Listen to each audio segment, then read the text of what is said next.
Olá, Deus abençoe a sua vida. Vamos à reflexão de número 10 no livro de Josué.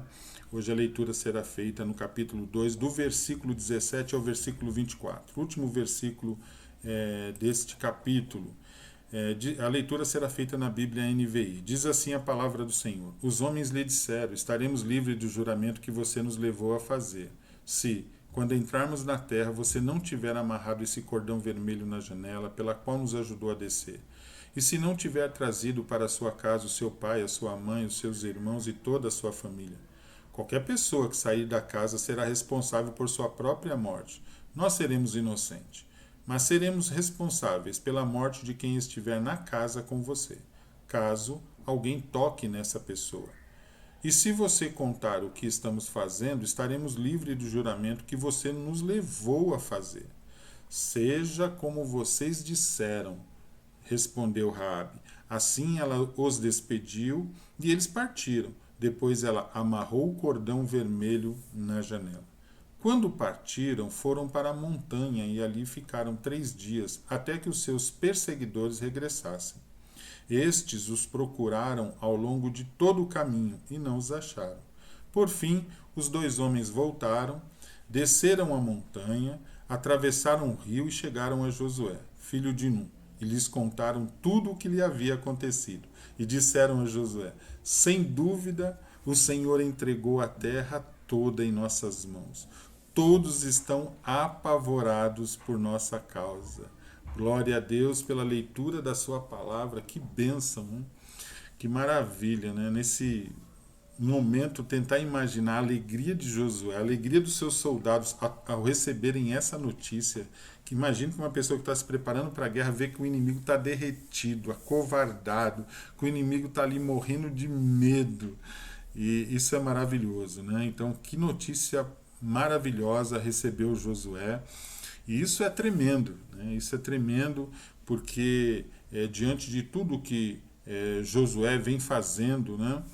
A gente vai vendo a honra de Deus, o trabalhar de Deus pela obediência de Josué, pela forma como ele conduz tudo, buscando servir a Deus, né? Obedecendo a sua palavra. Isso é fantástico, né?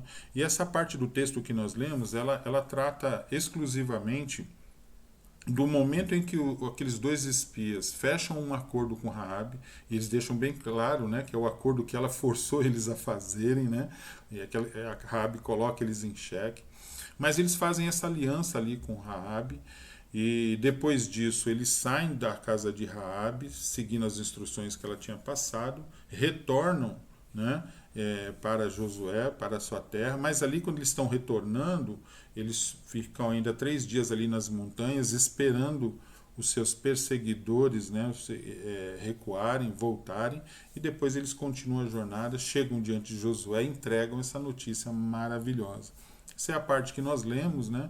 E é uma parte do texto que tem vários simbolismos aqui. Nós vamos fazer algumas analogias com o cenário da nossa vida cristã atualmente, né?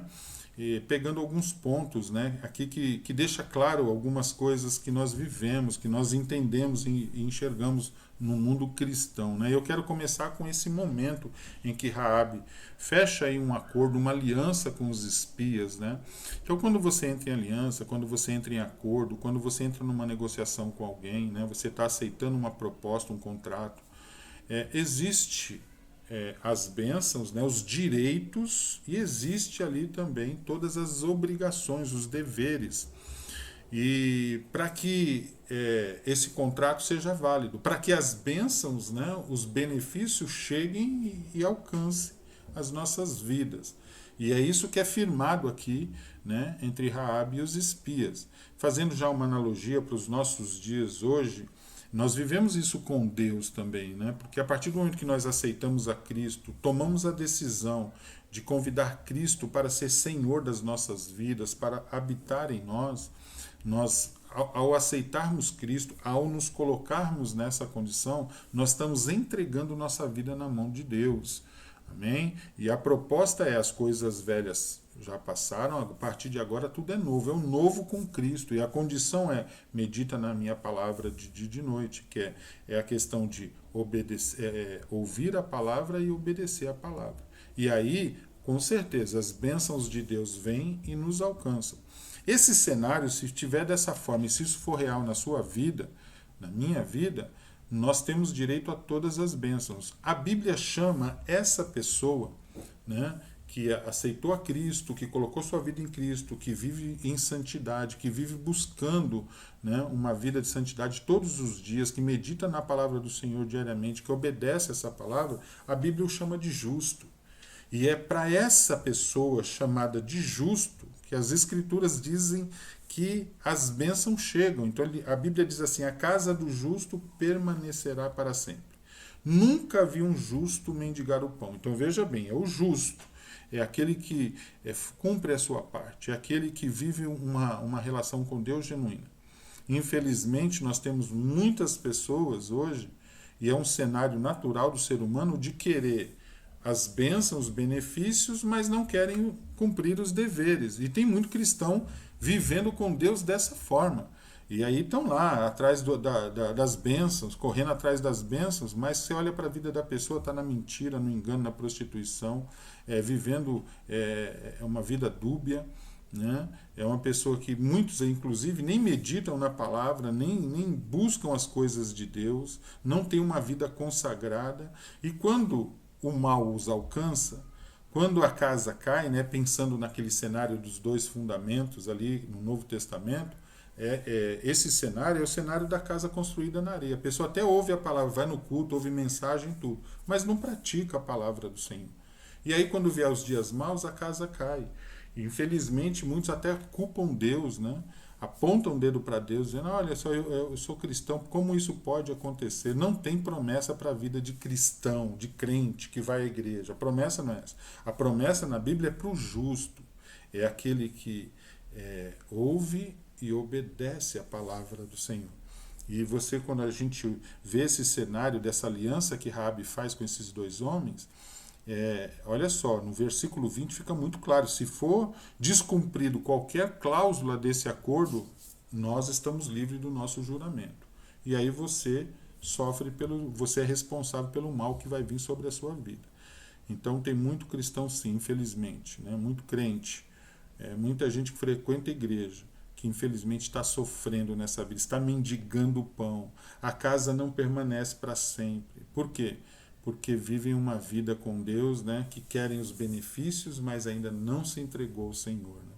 Então esse ponto aqui da história nos arremete a isso, né, que a gente possa, se você ainda não tomou uma decisão, se você ainda vive com pecado de estimação, se você ainda está tutibiando entre dois pensamentos, tome hoje uma decisão para Cristo, tome hoje uma decisão para Deus, para que você venha tomar posse de todas as bênçãos que Deus tem sobre a sua vida. Você nem precisa mais correr atrás das bênçãos, as bênçãos virão e te alcançarão.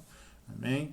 Então, esse primeiro momento fala muito de um acordo e dessa cláusula, né, dessa aliança que deixa essa cláusula. Descumpriu, você sofre e você é responsável pelo que você está sofrendo. Então, nos arremete a esse primeiro momento aí, né? Um outro ponto é esse fio de escarlate que é colocado na janela por onde os homens descem, por onde Raabe desce os homens. E ali eles colocam isso também como um contexto, um símbolo ali, né, de proteção da casa. E ele disse: olha, quando nós entrarmos na terra, que esteja lá na janela esse cordão pelo qual nós descemos, né, esse cordão vermelho. Porque aí nós vamos saber que aquela casa não pode ser tocada. E o cordão vermelho, né, a cor vermelha, né, nos arremete ao sangue de Cristo. Né? A gente acaba lembrando o sangue de Cristo, porque nossa vida também está assim. Né? Nós que aceitamos a Cristo, colocamos nossa vida no Senhor, nós somos colocados em Cristo. Né? A palavra batismo, que é batizar, é ser colocado dentro. Nós somos colocados dentro de Cristo e somos cobertos com o seu sangue. Então nós estamos protegidos, guardados. Né? Aqueles que vivem uma vida genuína com Deus, verdadeira, uma vida de santidade, uma vida de obediência à palavra do Senhor. Né? Então nós temos isso. E se nós olharmos um pouquinho para trás, nós vamos ver esse mesmo contexto lá, ali no Egito, né? Na última praga, a 10ª praga, quando Deus enviou o anjo da morte, né? E aí que ia tirar a vida dos primogênitos, e aí Deus colocou uma condição para o povo de Israel, onde eles cumpriram uma série de coisas, inclusive passar o sangue nos umbrais da porta, né, do cordeiro que eles mataram ali, e que durante todo esse processo fiquem dentro de casa, que foi a instrução que foi dada para Raabe, né? Fique dentro de casa. E olha, só aí dá até uma mensagem, né? A palavra fique dentro de casa, né? Fique no Senhor, não saia, não abandone essa casa espiritual, essa proteção de Deus, não saia para esse mundo no sentido de querer experimentar as coisas desse mundo, viver uma vida dúbia. Fica no Senhor, né? Escondido debaixo das asas do Senhor, ali está toda a nossa proteção, porque Deus é a nossa torre forte para onde nós corremos e encontramos nele o abrigo seguro. Nós temos a graça de Deus se nós permanecemos em Cristo Jesus. Permaneça em Cristo, não saia para nada, não abandone essa mão forte de Deus, essa promessa de Deus, né? Assim como os montes estão em volta de Jerusalém, assim é o Senhor em volta do seu povo. Não troque isso por nada, amém? Permaneça em Cristo Jesus e você terá sua vida guardada por Deus. Você terá as bênçãos de Deus sobre a sua vida. E foi isso que Raabe escolheu, né? Raabe aí escolheu esse cenário. E um ponto aí também interessante é que Raabe ficou sabendo das histórias de Israel, entrou um temor no coração dela, né? Nós falamos isso nos vídeos passados aí, se você não assistiu, vai lá, assiste as outras reflexões, você vai ver isso. Mas assim como Raabe, toda aquela cidade também, porque você viu, no final eles entregam para Josué dizendo, olha, eles estão lá morrendo de medo, derretidos, estão apavorados, né? Mas olha só Raabe se arrependeu, só Raabe tomou uma decisão. Eu quero te fazer um convite muito grande nessa hora, maior dele, né? Tome a decisão, né, para Cristo Jesus. Tanto você que ainda não conhece a Cristo, não tomou essa decisão de convidar Cristo para ser seu único e suficiente Salvador, mas você também que é um cristão que vive, tem o título de cristão, mas ainda não abandonou o pecado, ainda fica colocando seus olhos, seu corpo, a sua vida nas coisas que não agradam a Deus. Toma hoje a decisão de se entregar por inteiro no Senhor, de ser coberto completamente com esse sangue, ficar guardado, escondido em Cristo Jesus. Amém? Tome essa decisão hoje, né? E aí, nesse cenário, olhando para Raabe, a gente vê a graça de Deus, né? Porque, olha, de todos que estão ali, Deus foi lá, a graça de Deus chegou justamente na maior pecadora. A casa dela era um bordel, ali ela se prostituía. Prostituição era a profissão dessa mulher, né? Então, olha só o nível de pecado, e ali é onde abundou o pecado. Nós temos isso na palavra do Senhor, superabundou a graça de Deus. E aqui a gente vê nesse texto esse derramar da graça de Deus sobre a vida de Raabe, que resolve entregar toda a sua vida para Deus, porque ela está deixando tudo ali, ela está deixando sua casa, seu povo, a sua terra, né, a sua profissão, para viver uma nova vida em Cristo Jesus. E que você possa tomar essa decisão na sua vida também. E essa decisão fez com que ela fizesse parte, como a gente também já falou em outros vídeos, da história de Deus, né, do projeto de Deus. Veja bem, e isso se dá inclusive no retorno desses espias, porque ela vai lá e instrui eles como retornar, né, e ela novamente fazendo parte aí do projeto de Deus, já sendo usada por Deus para instruir os espias a voltarem, ficar 3 dias ali nas montanhas, esperar o recuo desses perseguidores e depois continuar. E eles fizeram exatamente como ela instruiu e chegaram até Josué. Amém? E aí Deus começa a usar essa mulher de forma grandiosa. Deus também quer usar a sua vida, né?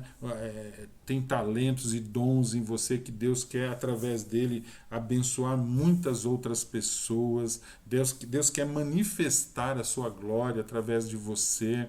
Amém? Mas temos que tomar essa decisão. E por fim, os espias chegam até Josué e entregam ali essa notícia maravilhosa, né?